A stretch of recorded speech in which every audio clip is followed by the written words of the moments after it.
The tall man lying flat on his belly in the dry yellow grass on the slope above Bywater's store in the Chickasaw Nation of the Indian Territory on the warm morning of the 11th of June, 1884, was 6 feet 2 inches in height and weighed almost 210 pounds. His name was Bass Reeves. He was 45 years old. He had been born into slavery on a small Arkansas plantation in July of 1838. He had been a deputy United States Marshal for 9 years. He had a thick black mustache, a worn black hat pulled low across his forehead, and a Winchester Model 1873 lever-action rifle, chambered for 4440 cartridges, resting across his right forearm. The rifle was clean, the action was oiled. The magazine held 14 rounds. Beside him in the grass lay his posseman, a small wiry tracker named John Cantrell, who had been with him on the trail for 11 straight days. The man Bass Reeves had come to arrest was named Jim Webb. Webb had been, until the spring of 1883, the foreman of one of the largest cattle operations in the southern half of the Indian Territory, the Washington McLish Ranch on Spring Creek, owned jointly by a Texan cattleman named Bill Washington and a wealthy Chickasaw freedman named Daniel McLish. He was a hard, lean, light-skinned Texan with a quick temper and a reputation for handling trouble before it had time to develop. In the spring of 1883, a small black homesteader and Methodist preacher named William Stewart had let a brush fire on his own property burn across onto Washington McLish grazing land. Webb had ridden to Stewart's cabin to discuss the damage. The discussion lasted less than 10 minutes. Webb shot the preacher in the chest with a Colt .44 caliber revolver, mounted his horse, and rode south. The preacher died on his own porch in front of his wife and 3 children. The warrant for Jim Webb, signed by Judge Isaac Charles Parker at Fort Smith, Arkansas, in May of 1883, was given to Deputy Marshal Bass Reeves the same week. Reeves had ridden after Webb almost immediately. He had cornered him for the first time in November of 1883 at this very same trading post called Bywater store. On that earlier visit, Webb had been eating breakfast in the back room when Reeves walked in. Webb had jumped through a window, fired a single shot that grazed Reeves's deputy partner Floyd Wilson across the cheek, and disappeared into the brush. He had spent the next 7 months drifting south into Texas, then north again, then west into the Wichita Mountains, then finally back to the Chickasaw Nation, sheltered by old friends from his ranching days. Now, on the morning of June 11th, 1884, the tip had come in a second time. Webb was back at Bywater's store. He was eating breakfast in the same back room, and Bass Reeves, who had been waiting almost a year for this exact morning, was lying in the grass 300 yards out, watching the front door of the store through the iron sights of his rifle. What happened in the next 20 minutes, between the slope and the store and the open ground in between, would become one of the most famous gunfights of the entire Indian Territory era.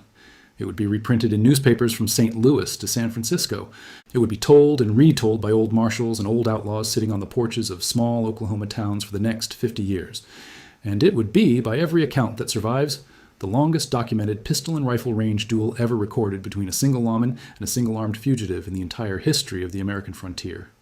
The first shots opened at less than 30 yards. The final shot, the shot that ended the duel, was fired at a measured distance of approximately 500 yards. The man behind the Winchester on the morning of the 11th of June, 1884, was a former Arkansas slave who, by the day he hung up his badge in 1907, would have arrested more than 3,000 fugitives across an area of more than 75,000 square miles, would have killed only 14 men in 32 years of dangerous federal service, and would have never, not on a single morning in those 3 decades, been wounded by a bullet. And here is the question that drives this entire story. The Indian Territory in the 1880s was not Tombstone. It was not Dodge City. It was the most violent, most lawless stretch of land left anywhere in the United States, a place where 200 deputy United States Marshals tried to keep order across an area larger than the state of Missouri, and where 65 of those deputies would be killed in the line of duty between 1875 and 1896. In a place that murderous, a place where almost every fugitive he hunted had killed before and would kill again, how did a single black lawman, born into slavery in Arkansas, working alone or with a single tracker for 32 years, arrest more fugitives than any other federal officer of his generation, and walk out of every single confrontation with his hat still on his head? That is what we are going to spend the next 40 minutes answering tonight. Before we go any further, do me one small favor. Tell me where you are watching from tonight. I read every single comment, and I want to know who is sitting with me on this one. Whether you are in Arkansas, where Bass Reeves was born into a world he was not free to leave, or in Oklahoma, where he is buried under a small headstone on a quiet hillside above the town of Muskogee, or anywhere else across this country, drop your state in the comments below. And if you appreciate stories told the slow way, With all the dates and all the names and all the small forgotten details that the textbooks skip over, tap that subscribe button. We tell these stories one at a time, the way an old man would tell them to another old man on a long winter evening, with no hurry and no shortcuts. That is the whole reason this channel exists. Now let us go back to the beginning. Not the beginning of the gunfight, the beginning of the man. Bass Reeves was born in July of 1838 on a small tobacco and corn plantation in Crawford County in the Arkansas River Valley, about 12 miles south of the present-day town of Van Buren. He was born into slavery. He was named after his maternal grandfather, a man called Bass Washington. The plantation was owned by an Arkansas state legislator named William Steele Reeves, who, by the customs of the time and the place, also owned the boy himself. The boy never knew his father. He grew up in a single-room slave cabin with his mother, Perla Lee, and 3 or 4 other relatives. He ate cornbread and salt pork. He slept on a corn shuck mattress. He learned from his mother and his grandmother to read the stars and to track game and to sing the spirituals very softly in the evenings, so that the white family up at the main house would not hear him and tell him to be quiet. When he was 8 years old in 1846, the entire Reeves household pulled up stakes and moved south into Texas, settling in Grayson County, near the small new settlement of Sherman, in what was then called the Peters Colony. The reasons for the move were never written down. The land in Crawford County was probably exhausted. The cotton economy in North Texas was rising. The young boy went with them. He grew up among the Texas blackland prairies, learning to handle horses, learning to shoot at small game with a borrowed flintlock rifle, learning to listen to the wind and the dust and the language of the long grass on the open plains. He had, by every account that survives from the years after his eventual freedom, an extraordinary natural gift for marksmanship. He could shoot equally well with either hand. He could load and fire a Sharps rifle from a galloping horse.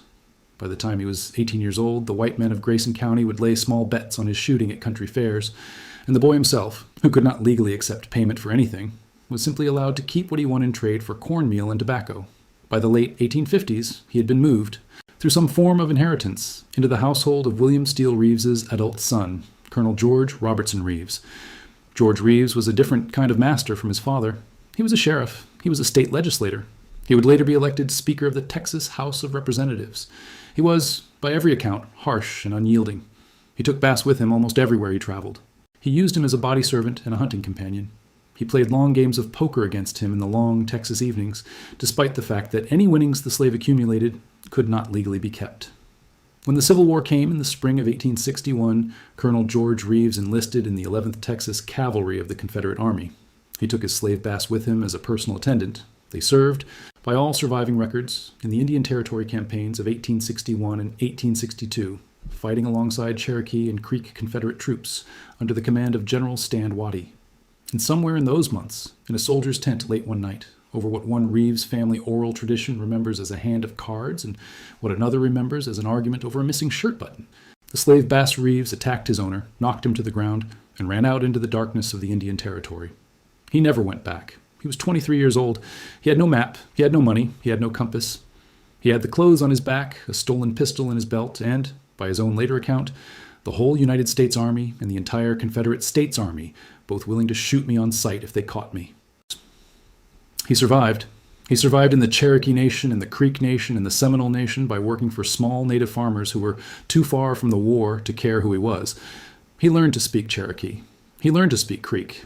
He learned to speak Choctaw and Chickasaw and Seminole. He learned the names of the rivers and the names of the mountains and the names of the trails. He learned by sleeping in the woods for almost 4 years, every hiding place between the Red River and the Arkansas River, every cave, every box canyon, every abandoned trading post, every cabin where a fugitive might pause for a night before riding on. The Emancipation Proclamation of January 1st, 1863, set him legally free, but he did not learn about it until almost a year after the fact. By the end of the war, in the spring of 1865, he was 26 years old, fluent in 5 indigenous languages, and he had spent more time in the Indian Territory as a free man than almost any other African American then alive. He went home to Crawford County, Arkansas, in the summer of 1865. He bought a small piece of bottomland near Van Buren with money he had saved working for the Creek farmers. He married a woman named Nellie Jenny, called Jenny, in 1864. They began to raise a family. Over the next 10 years, they would have 10 children together. He farmed corn and raised a few horses. He hunted to put meat on the table. He paid his property taxes on time. He went to church every Sunday at a small Baptist congregation outside of Van Buren. He was, by every account from those years, a quiet, careful, deeply religious man who never raised his voice and who never, not once, walked away from a problem he believed he was being asked by God to solve. In May of 1875, the man who would become his commanding officer for the rest of his federal career stepped off a steamboat at the wharf at Fort Smith, Arkansas, and looked across the brown water of the Arkansas River into the Indian Territory beyond. His name was Isaac Charles Parker. He was 36 years old. He had just been appointed by President Ulysses S. Grant as the federal judge for the Western District of Arkansas, which included, by the federal judicial map of that year, all 74,000 square miles of the Indian Territory. The territory, when Judge Parker arrived, had become almost ungovernable. White outlaws fleeing warrants in Texas and Missouri and Kansas had been hiding there for almost a decade. Cattle thieves operated in broad daylight. Whiskey peddlers sold rot gut to native communities the federal government had pledged to protect. Murderers walked openly through small trading settlements, knowing that no white sheriff had legal authority to arrest them on tribal land. In the year before Judge Parker took the bench, more than 200 murders had been recorded inside the borders of the Indian Territory. The actual number was almost certainly much higher. Judge Parker, on his first afternoon in Fort Smith, gave his United States Marshal, a Pennsylvania-born former Union officer named James F. Fagan, a simple instruction. Fagan was to hire 200 deputy United States Marshals. They were to be paid $2 per arrest, plus mileage. They were to ride alone or in pairs into the Indian Territory and bring back, alive when possible and dead when necessary, every fugitive named on every federal warrant that had accumulated in the previous 5 years. Fagan was given 6 weeks to fill the roster. Fagan asked everyone he met, in the saloons and the steamboat landings and the country stores of western Arkansas, who knew the Indian Territory best. The same name kept coming back. A black farmer near Van Buren, almost 40 years old, who spoke 5 indigenous languages and who could ride a horse for 16 hours without changing his seat in the saddle. Fagan rode out to the small farm in late June of 1875. He sat at the supper table with the Reeves family. He explained the offer. The black farmer asked his wife what she thought. The wife, by every family account, sat in silence for almost a full minute before she answered. Then she said, "If the Lord is sending you, Bass, you have to go." Bass Reeves took the oath of office the following Monday morning. He was 37 years old. He was one of the very first black men ever commissioned as a deputy United States Marshal west of the Mississippi River. He would hold the badge for the next 32 years. What he was about to do in those 32 years would seem in retrospect almost impossible to credit, if it were not for the fact that the federal court records at Fort Smith and Muskogee preserve almost all of it in detail.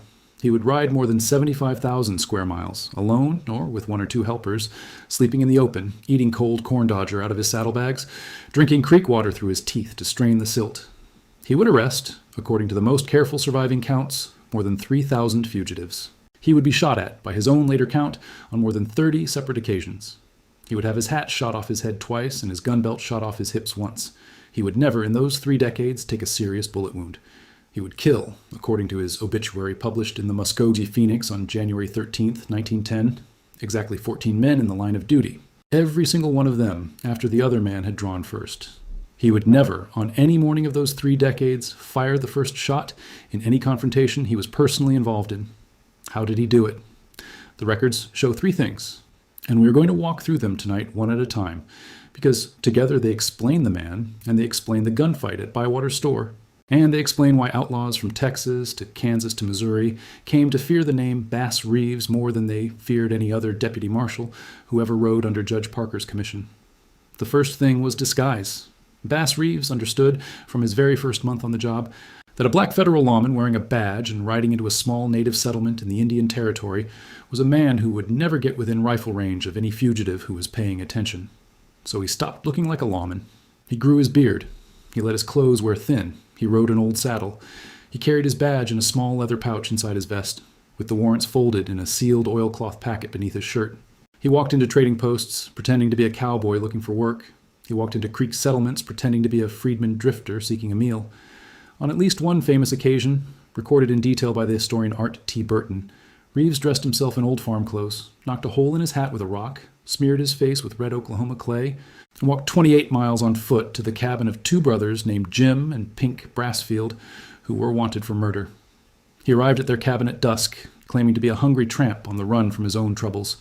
The brothers fed him. They let him sleep on the floor by the fire. They told him stories about the lawmen they had outsmarted. At dawn, while they were still sleeping, Reeves drew his pistols, handcuffed both of them in their bedrolls, and marched them 28 miles back to the federal jail at Fort Smith. The Brassfield brothers, when they realized at sunrise who their visitor actually was, were too astonished to resist. The second thing was patience. Reeves did not corner fugitives. He waited until they cornered themselves. He would camp half a mile from a wanted man's cabin for 3 or 4 days running, watching the smoke from the chimney, watching who rode in and who rode out, until he understood the rhythm of the household. He would sometimes shadow a fugitive for 2 weeks before making contact, riding parallel trails through the brush, sleeping when the fugitive slept, waking when the fugitive woke. By the time the warrant was finally served, Reeves usually knew the man he was arresting better than the man knew himself. He once spent 11 days in the autumn of 1888 tracking a Cherokee killer named Ned Christie through the Cookson Hills, eating only what he could shoot and what he could trap before he finally made the arrest. Christie escaped from him on a technicality 4 days later, was hunted by other deputies for another 4 years, and eventually died in a famous final shootout at his fortress cabin in November of 1892. But Reeves was the only deputy who ever took him alive. The third thing, the thing that mattered most on the morning of the 11th of June, 1884, was marksmanship. Bass Reeves, by every surviving account, was one of the finest rifle shots and finest pistol shots in the entire United States in the second half of the 19th century. He shot equally well with either hand. He could put 6 revolver rounds into a coffee can at 50 yards in less than 4 seconds. He could hit a man-sized target at 500 yards with a Winchester rifle from a prone position in any wind of less than 15 miles an hour. Native marksmanship contests held at country gatherings in the Creek and Choctaw nations sometimes banned him from competing, not because of his color, but because the result was a foregone conclusion. He was known in the small towns of eastern Oklahoma by a single nickname the local farmers gave him in his last years. They called him Mr. Sure Shot. And so, on the warm morning of the 11th of June, 1884, Mr. Sure Shot lay in the dry yellow grass on the slope above Bywater's store, with his Winchester rifle in his hands and his posseman John Cantrell beside him, watching the front door of a small log trading post on the south edge of the Arbuckle Mountains in what is today Carter County, Oklahoma, and waiting for Jim Webb to come out into the open ground. The plan, when they had crawled into position before dawn, had been to wait for Webb to walk to the well behind the store and then to close in from 2 sides. The plan came apart almost immediately. Webb came out of the store at about 7 o'clock in the morning carrying a tin coffee cup. He saw something on the slope. Whether it was the gleam of a rifle barrel or the movement of a horse 200 yards to the rear, no one ever fully established. He dropped the coffee cup. He drew his pistol, a Smith & Wesson .44. He shouted a warning back through the open door of the store to his companion inside, a man named Bywater, the proprietor himself. And then he ran for his horse, which was hitched in the front yard about 40 yards from the door. Reeves stood up out of the grass. He shouted across the open ground for Webb to halt. He shouted that he was a deputy United States Marshal. He shouted that the warrant was for the killing of the preacher William Stewart. Webb's only answer was to swing his pistol up and fire 2 rounds at Reeves at a distance of about 120 yards. Both rounds went wide. Reeves did not return fire immediately. He shouted the warning a second time. Webb fired 3 more times. The third round struck the brim of Reeves' hat and tore it sideways across his head. What happened next is preserved in 2 separate accounts, one published in the Muskogee Phoenix in 1910, and one preserved in the oral history collected by the journalist Richard Fronterhouse from old deputies who had known Reeves personally. Both accounts agree on the essentials. Webb leaped onto his horse. He spurred south, riding low against the animal's neck, trying to put the bulk of the store between himself and the slope. Reeves did not chase him on horseback. He raised the Winchester to his shoulder. He laid the front sight on a point about 3 feet above Webb's lower back. He took a long, slow breath. He held it. He waited until the horse cleared the corner of the store at full gallop. He pulled the trigger 1 time. The distance from where Reeves was standing to where Webb was riding when the bullet struck him has been variously measured by historians and surveyors over the past 140 years. The shortest credible estimate is 450 yards. The longest is 600. The most carefully measured figure, taken by a survey of the original ground in 1948 by an Oklahoma historian named Glenn Shirley, comes out to approximately 500 yards. At that distance, even with a perfectly sighted Winchester rifle, the bullet drops more than 7 feet from horizontal during its flight, and the wind of any morning in June can blow it 3 or 4 feet sideways. Reeves had compensated for both factors in the half second he held his breath. The bullet entered Jim Webb's lower back, just above the right hip, traveled through his torso at an upward angle, and exited near the base of his throat. He fell from his horse before the report of the rifle had finished echoing off the limestone walls of the Arbuckle Mountains. Reeves walked the 500 yards down the slope to the place where Webb had fallen. The fugitive was still alive.